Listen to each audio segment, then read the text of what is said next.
Hey Felix Gamers, it's the Wildcard from Felix Games here, and it's time for another Wildcards Primer. And I'm going to be talking about the Blood Angels because I just recently did the Space Marine Primer. So, I have that as a frame of reference when I start talking about the Blood Angels. So let's get right into it. Strengths and weaknesses. Well, first up, as strengths, they are a Space Marine army first and foremost, so they have all the strengths attributed to Space Marines. If you don't know what that is, check out the Space Marine Primer video. With that being said, on top of that, they have their own codex, so they have a couple other things to keep in mind. First up, they're meant to be aggressive, so they have special rules and army composition and units, I should say, as well, to help with that. They have Descent of Angels, which makes jump packs a bit more viable to deep strike. People are afraid of deep striking when they don't have some safety net there, and this is kind of a safety net, so it should make it more of a viable tactic for a lot of people. On top of that, they have the Red Thirst, which is more of an aggression thing. It can make your army, or your squads in your army, a bit more capable in close combat, which is nice. It's random though, you have to roll for it. It's not guaranteed, so don't rely on it, but it is a nice little perk should you get it on a squad that you're going to be assaulting with. On top of that, you have Land Raiders that are dedicated transports that can deep strike. It sounds a bit silly, but the idea of rapid insertion makes some sense. I can see it. I like the idea, actually. And Blood Angels have Rhinos that are fast, and anything with a Rhino chassis are fast. So they have fast vehicles. This helps with shooting and maneuverability and speed. So all that combined gives you this aggression that the Blood Angels army has.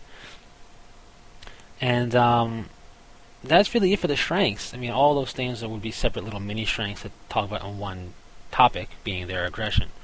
So when it comes to weaknesses, there's not much to talk about here either. Blood Angel weaknesses, first and foremost, they're Space Marines. So everything that is a weakness for a Space Marine army, the Blood Angels have as a weakness as well. It comes with the territory being a Space Marine.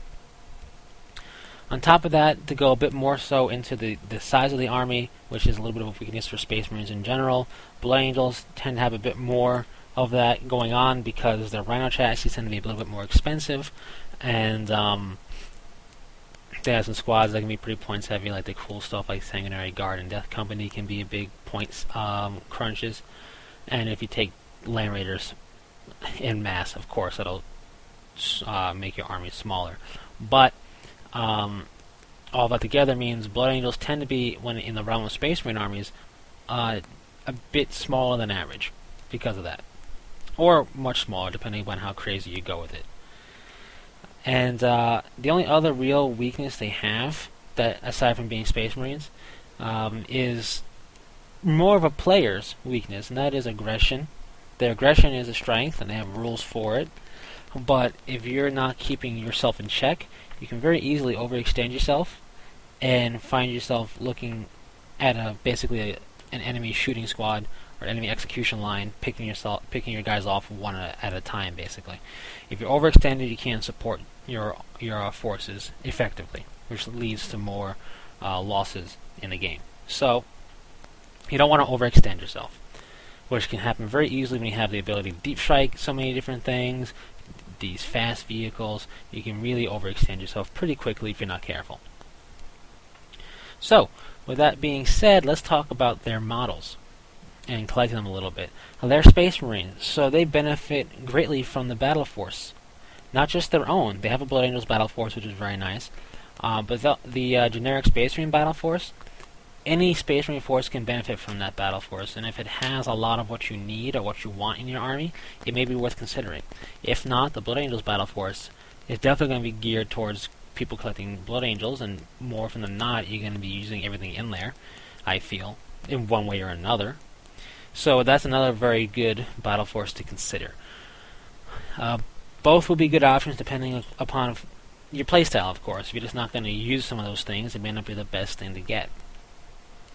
Now, outside of that, I said this before in the generic Space Marine primer, and I'm going to say it again here. Finding ways to save money is always a thing to do in this hobby. And part of that will be magnetizing. It's a little bit more money overall, if you know, not overall, but you have to buy magnets and learn how to use them. It's a little bit more money and time, but the results can be great. You can have Land Raiders magnetized, Predators magnetized, Storm Ravens magnetized, which are also, by the way, I know people probably going to say, you forgot to talk about the Storm Raven in the strengths and weaknesses. That's part of their aggression as well. For those who don't know, the Storm Raven is like a flying, it's not a flying Land Raider literally, but it has good troop transport capability, can transport a dreadnought along with it, which is kind of cool also, and it's got a good gunship platform, so it's kind of like a flying Land Raider, and kinda, I guess, is the best way to put it. But anyways, you can magnetize that as well. And magnetizing means you don't have to go out and buy a whole other kit just to build a different Predator, or a different Land Raider, or whatever it may be. And you will have a WYSIWYG, which I like and prefer. If you don't want to magnetize, at the very least, don't glue the top hatch on your Rhinos down, and don't glue the Dreadnought arms to the body. Dreadnought arms, they're snug enough, you don't need to glue them, and you can pop them off and put other arms on, so you can build everything in the box set that comes with a Dreadnought. I think it works with Furioso as well, to have different arms options, so you have all the weapon options, in case you want to go from an assault cannon to a last cannon or something like that.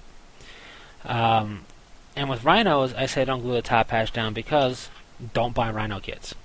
They're there, they're convenient, they're nice, but spend a little extra money, get a Razorback kit. Reason being is, if you don't glue the top hatch down, you can pop off the top hatch, put the Razorback top on it, and you got a Razorback now. Very easy. So you get two vehicles basically almost for the price of one. You only can have it fielded in one configuration or another at any given time, but you can go from playing a casual game with it being a Rhino to another casual game with it being a Razorback. You can do it with the Whirlwind too, but I recommend it with the Razorback in general, and especially for the Blood Angels, considering fast Razorbacks are nice to have in your force. So that will save you money in the long run, because I don't know about anybody who plays Space Marines, but I don't buy Rhinos just to have them. I buy those things when I need them. And you only going to need them as a dedicated transport for a squad. So for as many squads you have, that's going to be the amount you're going to buy, at most, probably. You might as well just buy the Razorback and have the option available to you. When it comes to the special characters, I do believe with the current Finecast release coming out that is up for advanced order, all of the Blood Angels special characters and stuff will be Finecasted, which will be pretty cool. I could be wrong, but I think most all of the special characters will be Finecasted at that point, and which I like. But on top of that, little bit of news, I guess. They have very nice looking models. It very much fits the Blood Angels feel. They don't look feral or savage. They look regal and aggressive, if that makes any sense. All the models look nice. Dante's always look good. Sanguinor is a fantastic looking model. The new sculpt of Lamartes is my favorite, just because it's such a big improvement over what he used to look like that I can't get over it, and it looks fantastic. Astorath the Grim looks cool. They all look good. And for some of them, like Astorath, Lamartes, you could feel them as a generic HQ if you wanted to. You can feel Lamartes as a Reclusiarch HQ if you wanted to, instead of his special character-ness. And you could do the same thing with Astorath the Grim as a special character, either the special character or as a generic captain. I think he looks captainy enough in very ornate armor. So you have that in mind should you want to do that. But other than that, there's not too much else to say. Aside from Gabriel Seth, I like that Gabriel Seth has rules in a model. He's a successor chapter to the Blood Angels. He's the chapter master of the Flesh Terrors. And it's just nice to see more love being given to successor chapters. Granted, it's just one so far, but hopefully in future codices for other armies and things like that, you'll see something like that. Anyways, that's their models. They're cool. The Storm Raven also has Blood Angel iconography on it. It came out with the Blood Angels, basically. That's when it first came out. The Grey Knights can use it too, but it came out with the Blood Angels around that time. Going from the models, let's talk about play style. I'm playing them a little bit. I don't play a Blood Angels force, but I do Space Marines, so I have a bit of an understanding, and I like the Blood Angels a lot, so I've thought about playing them for a while. Now, they're Space Marines, so if anybody tells you you got to play them salty, they're very much misguided. Space Marines can play any way you want. Just like I mentioned in the generic Space Marine primer, they can play however you want. Same thing with the Blood Angels. The Blood Angels aren't lacking anything, and they don't have any particular rules that say you can't play them non-assaulty.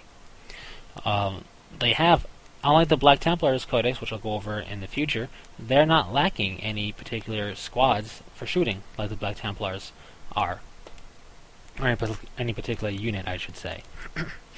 So you can do shooting just as capable as a regular Space Marine army. But they are geared towards assault, so that's what they favor, and that's what their rules and units they have kind of reflect. That's why Assault Marines are troop choices. That's why you have fast Rhinos to get things in the fray, fast Rhino chassis to keep up and keep close support with your assaulting forces. They're a very aggressive army. So you have the capability to get the grips with your foe pretty quickly and build a very assault-heavy force that way. Or you could do what I like and what I've seen work effectively. I've seen both ideas work effectively. I've seen everything from pure Death Company army basically work and be very effective in tournament format, to assault heavy with Sanguinary Guard work very well, and shooting heavy work very well. So there isn't one that's going to be not worth trying. But I like shooting in general, so the idea of shooting with Blood Angels, I like it. It may be something people first overlook, but having fast Rhino chassis means your Predators and your Razorbacks, having them fast as well, can be very helpful in a shooting force, especially for mobility and keeping up if you're going to press your advantage and be aggressive and get close in with your infantry in transports like Assault Marines or whatever it may be. If you're going to be aggressive that way, it's very much worth your time to consider going a bit more shooting heavy than you may have thought you wanted to go. It works. I've seen it work very well. It's just very nice. It really is. And you don't want to go Storm Raven in this type of force. If you're going for maneuverability and speed for close-in aggression because you're going kind of assaulty, Storm Raven lists work. But for shooting heavy, forget the Storm Raven. Look at Razorbacks and Predators. They're kind of your best bang for your points in that regard, and they can really help you pelter your enemy into submission, basically. So if you just blast them to pieces, you can still have assault squads in those transports, whatever it is. So you're moving, you're blasting your foe apart, and then they're on their last legs. You get up close, you continue shooting, or you could jump out and just finish them off, in glorious fashion in close combat. Both will work. So really, with Blood Angels, they are geared towards assault, but some of that assault specialization can also factor pretty well into shooting. So don't factor shooting out of the equation. Anyways, that's basically it for the Blood Angels primer. It may seem like they didn't go into too much, but being Space Marines, I covered a lot of what it means to be a Space Marine in general in the Space Marine primer. So this is just stuff on top of that. Anyway, fearless gamers, if you have any questions or comments, leave them in the in the comment sections below the video description. We'd love to hear from you guys. And until next time, take it easy.